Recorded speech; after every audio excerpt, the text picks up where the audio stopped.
Bueno, tengo que recordar muy pese a mí la pregunta que había dejado planteada respecto del descrédito del Congreso.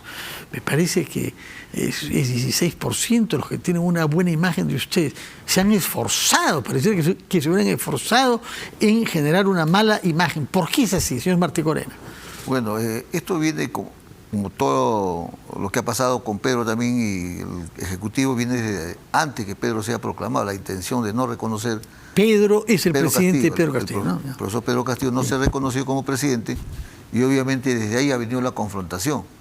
Ha pasado, como yo le he señalado en el Pleno, por intentos, digamos, de alguna manera de torcer la voluntad a través de una denuncia que se hizo de Montesinos utilizando los medios para poder tratar de comprar 3 miembros del Jurado Nacional de Elecciones y torcer la voluntad del pueblo, que era algo que hasta ahora está pendiente y no se ha investigado. Sin embargo, todo eso se ha ido acumulando, y obviamente el comportamiento de muchos congresistas en el Congreso de oposición han generado, digamos, ese choque. O sea, en el Congreso casi, como lo ha señalado, lo hemos pasado discutiendo, debatiendo censuras, vacancias, pero más el tema de fondo, que era resolver los problemas del país, casi no se abordaba. Y eso era preocupante, porque todos los plenos eran plena discusión, salvo algunas que... milagro. Pero reconocerá usted que el Ejecutivo ha hecho méritos también para que se planteen todas estas interpelaciones y estas censuras, ¿o no? Obviamente también tiene sus errores, y eso también yo lo he señalado, y lo señalo acá, no tengo ningún reparo en señalarlo. Ha sido en algunas designaciones que ha tenido los ministros, que ha generado, digamos, también utilizar esa posibilidad, esa oportunidad, para seguir señalando de que este es un gobierno que de alguna manera no refleja lo que todo el mundo esperaba. Pero usted reconocerá que el hecho de que el secretario general de la presidencia, señor Pacheco, hasta hace pocas semanas, esté prófugo de la justicia, después de haberse visto asociado con varios casos de corrupción en tan poco tiempo, amerita que el Congreso utilice los recursos de control político que tiene? No, eso yo también estoy de acuerdo. O sea, ningún funcionario, por más de alto nivel que pudiera estar, está exento, digamos, de algún control, de alguna supervisión. Y eso lo he señalado bien claro. Yo comparto también lo que ha hecho el presidente. Yo hasta ahora, yo sigo creyendo en el presidente cuando señala. Hay responsabilidades. Si hay gente de mi entorno que ha incurrido en faltas o delitos, obviamente que le caiga todo el peso de la ley. Y nosotros tampoco vamos a defenderlo. En eso también estamos claros. La corrupción se combate en todo nivel. O sea, no podemos mirar con un solo ojo, digamos, el escenario, cuando realmente estamos viendo que está pasando en nuestra propia casa. Señor Manatrillo, su opinión sobre este tema, la mala imagen del Congreso ante la opinión pública. Hay varios factores, Fernando. En primer lugar, hay una reputación que ya data de décadas. Los peruanos están acostumbrados a tener parlamentarios muy cuestionables moralmente, éticamente, acusados de diferentes tipos de faltas y delitos. Y lamentablemente esa reputación se hereda, para empezar. Es increíble, de no haber participado yo nunca en política, al pronto ser congresista, automáticamente caen las sospechas sobre que uno hace tal o cual cosa. Entonces, para empezar, ya es un tema que está en el aire en nuestra política. En segundo lugar, desde mi punto de vista de partido de centro, de visión de centro, yo he visto 2 agendas que se han transmitido luego de las elecciones, la polarización que vivimos en las elecciones, que se han preocupado más de sus intereses propios que del interés del país. No, por el lado de la derecha, cuestionar el resultado electoral, clamar fraude, inventarse la conspiración comunista. Por el otro lado, tratar de sacar adelante la Asamblea Constituyente, clamar también una suerte de conspiración en contra del presidente Castillo. Quizás algunos elementos de juicio hay para eso, pero si eso es lo que finalmente ha acaparado el debate, el público percibe dónde están mis soluciones, dónde están las respuestas a los grandes problemas. Y yo creo que desde el Congreso también hay que hacer una crítica constructiva, la mesa directiva. Creo que la mesa directiva es responsable en parte de poner la agenda, de imponer la agenda y de no dejar que estas rencillas y estos ataques de uno u otro lado sean lo que prevalezca en la imagen del público. Entonces yo creo que es una respuesta mixta, es una situación compleja que no es fácil de revertir, lamentablemente, porque tampoco el comportamiento, que es el tercer nivel al que quiero aludir, el comportamiento de muchos congresistas también es bastante criticable, ¿no? Vemos posturas altisonantes, se van a los gritos, y bueno, eso no ayuda. Si queremos restablecer la imagen del Congreso, tenemos que demostrar seriedad, tenemos que que demostrar calma, raciocinio y además tenemos que llegar a autoridades, por ejemplo en la mesa directiva, que sepan manejar la situación. Yo creo que se ha salido de cauce en muchos aspectos la discusión. Y también el control político, eso nos ha afectado a todos. Como hemos visto, una situación de crisis con un gobierno precario, que no ha podido, que le ha quedado grande la situación de gobierno, hemos tenido muchos que dedicar nuestras fuerzas y energías al control político y eso se ve también como un enfrentamiento. Es muy difícil legislar y sacar adelante proyectos de interés nacional cuando el foco está en qué va a pasar con el país por un mal gobierno. Claro. Ahora, si bien hemos hablado de temas graves, como es la canasta familiar, como es el alza de precios, como es la inseguridad ciudadana, como es libertades fundamentales amenazadas eventualmente por la inmovilidad, conviene que hablemos de un punto por su valor intrínseco, pero para sacar conclusiones sobre el trabajo de ustedes, que es el caso de CUELAP. Hemos escuchado al ministro de Cultura hace pocos minutos diciendo CUELAP no se va a caer. Yo no puedo decirle gracias, ministros, por asegurarnos esto, pero está planteando un riesgo grave. Se ha invertido, sin embargo, mucho y se ha construido ese famoso teleférico, una inversión de más de 80 millones de soles que ha hecho crecer el número de personas que acuden a CUELAP. Yo mismo he podido ir a visitar y quedar maravillado tanto del paisaje cuanto de la fortaleza del sitio arqueológico propiamente. ¿Qué es lo que ha pasado? Se lo pregunto porque sé que ustedes, en tanto que miembros de la Comisión de Ciencia, tuvieron una sesión descentralizada en Amazonas, en Chachapoyas, y visitaron CUELAP y observaron que habían incertidumbres. Cuéntenos, por favor, señor Málaga Trillo, que asumió este tema, me parece como una responsabilidad, y que hizo gestiones exitosas y rápidas para que científicos polacos vengan. Cuéntenos, por favor, qué es lo que usted halló, qué le contestaron en el Ministerio de Cultura y cómo ha reaccionado cuando se ha enterado que parte de la base de este sitio arqueológico se ha resquebrajado, por decirlo menos. Bueno, para empezar, se trata del muro perimétrico, que tiene hasta 20 metros de altura, que es una de las estructuras más impresionantes. Recién llegando a CUELAP, uno ve el muro perimétrico y es realmente majestuoso. Es una tragedia nacional y creo que en cualquier otro país el presidente de la República o las autoridades saldrían a llamar a los mejores ingenieros, a los mejores arqueólogos a concretar un plan de emergencia para salvar CUELAP. Espero que veamos eso en los próximos días y no solamente una reunión de la DDC o el ministro de Cultura visitando y sacando un comunicado. Y preciso que hoy es el día del arqueólogo peruano. Además, el natalicio de Julio Cetello. De Julio Cetello, sí. Y qué pena que estemos lamentando estas desgracias. Otra observación que tengo, que yo me involucré en este tema a partir de que soy parte de la Comisión de Cultura, perdón. Entonces, ahí también hice coordinaciones con la exministra Gisela Ortiz, ella es de allá.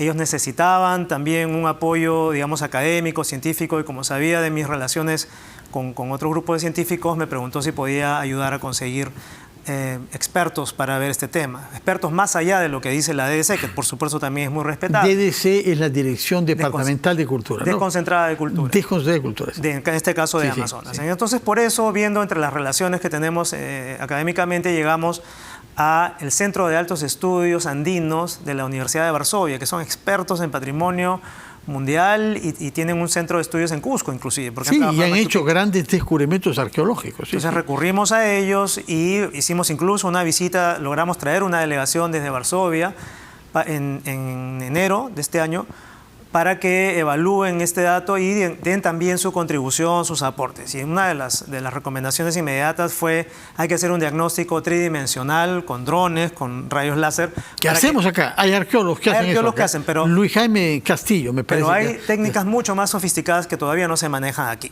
La resolución, es decir, poder decir con una resolución muy mínima, una distancia muy mínima, cuál es el grado de inclinación, de distorsión, de deformación de estructuras pétreas, es algo que se puede hacer con estas técnicas. A diferencia de un mapa, digamos, de 2 dimensiones en los cuales uno no sabe exactamente cómo están orientadas las estructuras. Entonces, con este tipo de tecnologías uno puede saber cuál es el grado de deformación y puede predecir con un modelo matemático computacional en cuánto tiempo se puede llegar a ese punto de quiebre en el cual ya no hay nada más que hacer.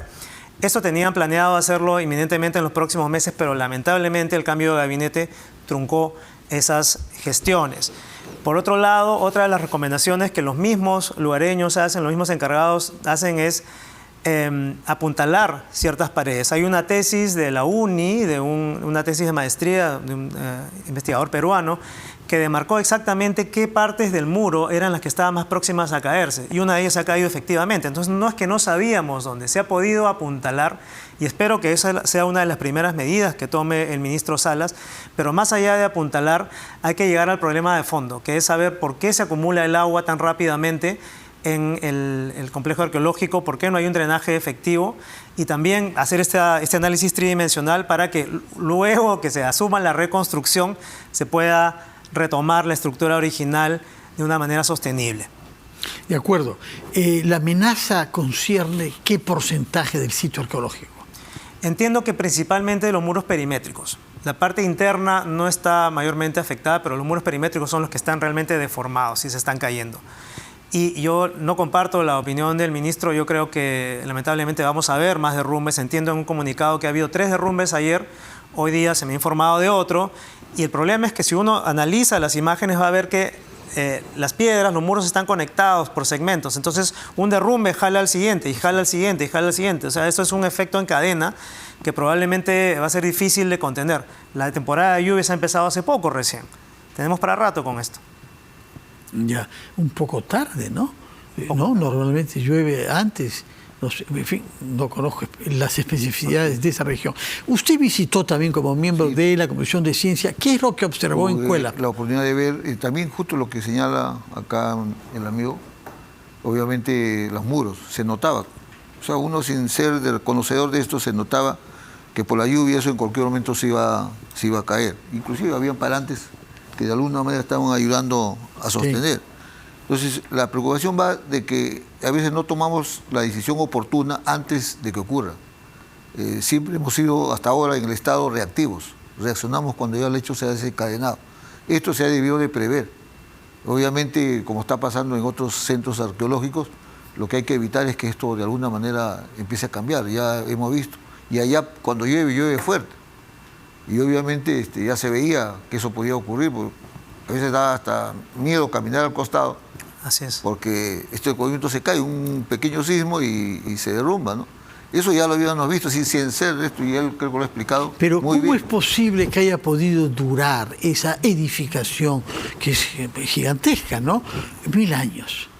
Y nosotros algo hemos hecho mal ahora. Tenemos más tecnología que antes y algo hemos hecho mal. Algunos atribuyen a esto nuestra ferocidad contra los árboles y el deseo de eliminar una vegetación propia de la zona que probablemente fue concebida para proteger de la caída de la lluvia, y creyendo que tenemos algo más limpio y más digno de una carta postal, hemos hecho un daño ecológico y arquitectónico al lugar. ¿A usted le parece verosímil eso o es una hipótesis? Es una de las hipótesis, pero con la gente con la que he consultado, los expertos, me cuentan que hay una pregunta muy, digamos, punzante acerca del drenaje, porque esa zona es de humedad y de muchas lluvias. ¿Cuál es el drenaje que tiene Cuélap? Y parece que tenía originalmente un sistema de drenaje que no ha sido bien investigado, y hace unos años arqueólogos locales montaron un sistema de drenaje más moderno que ahora está colapsado, está taponeado por hojas, y que también eso ha contribuido al estado actual, a que se ha llenado de agua las ruinas. Entonces, lamentablemente, la gestión moderna, a diferencia de la antigua que duró 1000 años, ha llevado a este desenlace. Y yo quería hacer una precisión adicional, que es el manejo, el concepto del manejo que se tiene en la planificación. Si tú tienes recursos limitados para manejar un sitio arqueológico, lo primero que debes apuntar es al monumento en sí, al sitio arqueológico, a que esté en buen estado, no a construir la carretera, no a poner el teleférico, no a asumir la infraestructura turística sin tratar primero al paciente. Y eso es lo que se ha hecho, hemos hecho las cosas al revés. Y cuando se trata de sitios arqueológicos, eso se considera también infraestructura turística. Entonces, ¿quién lo ve? Lo ve Mincetur, no lo ve Mincul. Mincetur delega a Copesco, Copesco monta su plan de infraestructura, de logística, pero lamentablemente no es basado en ciencia, no tiene los mejores expertos, mientras que Cultura sí los tiene, pero no tiene el presupuesto. Entonces hay un mal manejo de nuestros recursos arqueológicos por tener esa visión comercial de tratar de sacarle provecho las entradas, los visitantes, lo mismo que pasa con Machu Picchu, lo mismo que pasa con muchos otros sitios arqueológicos que han debido ser primero conservados, preservados, restaurados y recién, con mucha paciencia, abrir la entrada a los visitantes cuando todo esté listo. Hemos visto que ha dirigido una carta usted al ministro de Cultura, informándole de las experiencias que usted tiene y advirtiendo de los riesgos que hay. ¿Podemos contar con usted con que va a darle seguimiento a este tema y nos va a informar cuando vea que hay malos manejos, que hay negligencia o que hay decisiones equivocadas que se toman? Fernando, esa carta ya es un seguimiento. Sí. He tenido 2 reuniones con el ministro Salas al respecto, ya advirtiéndole del tema de CUELAP, que era urgente actuar, que era urgente consolidar un convenio con el Centro de Estudios de Varsovia, Estudios Andinos de Varsovia, traer a los expertos, incorporarlos al plan de rescate. Se declaró la emergencia, por ejemplo, apenas empezó su gestión, pero esta declaratoria de emergencia no ha llevado a acciones concretas. Si hubiera habido realmente un plan de emergencia, hubiéramos visto ya ese apuntalamiento hace semanas. Y no ha ocurrido. Entonces, por supuesto, cuenta con que tiene el compromiso mío y de mi despacho de sacar adelante este tema. Y de la Comisión de Ciencia. Así es. Puesto que ustedes han sesionado ahí y han visto esto. Sí, bueno, ahí hay un compromiso de apoyar todo lo que tenga que ver con cultura y sobre todo de haber visto. Este es un excelente zona arqueológica que el Perú debe sentirse orgulloso, pero es lamentable que esto esté ocurriendo, ¿no? Ica también tiene cosas notables, ¿ah? Ica también tiene. ¿Cuáles prefiere de Ica usted? Ica tenemos, bueno, hay una obra que me hace recordar, Tambo Colorado de Pisco, que también está en abandono, que es algo parecido. Un poco más pequeño, ¿eh? ¿No? Y no está en altura. Así Ica, es. Cahuiche. Costa, ¿ah? Cahuiche, ¿Ah? sí. O sea, hay sitios. Bueno, señor Martí Corena, señor Malaterio, muchas gracias por estar acá y por hablarnos con sinceridad sobre las cosas buenas y las cosas malas que pasan en el Congreso y también en el Ejecutivo. Muchas gracias por su presencia y muy buenas noches. Buenas noches. Buenas noches. Vamos a hacer una pausa, después de la cual conversaremos ahora con un chachapoyano, nada menos que con el presidente de la Asociación de Guías Turísticos de la provincia, en donde se halla CUELAP.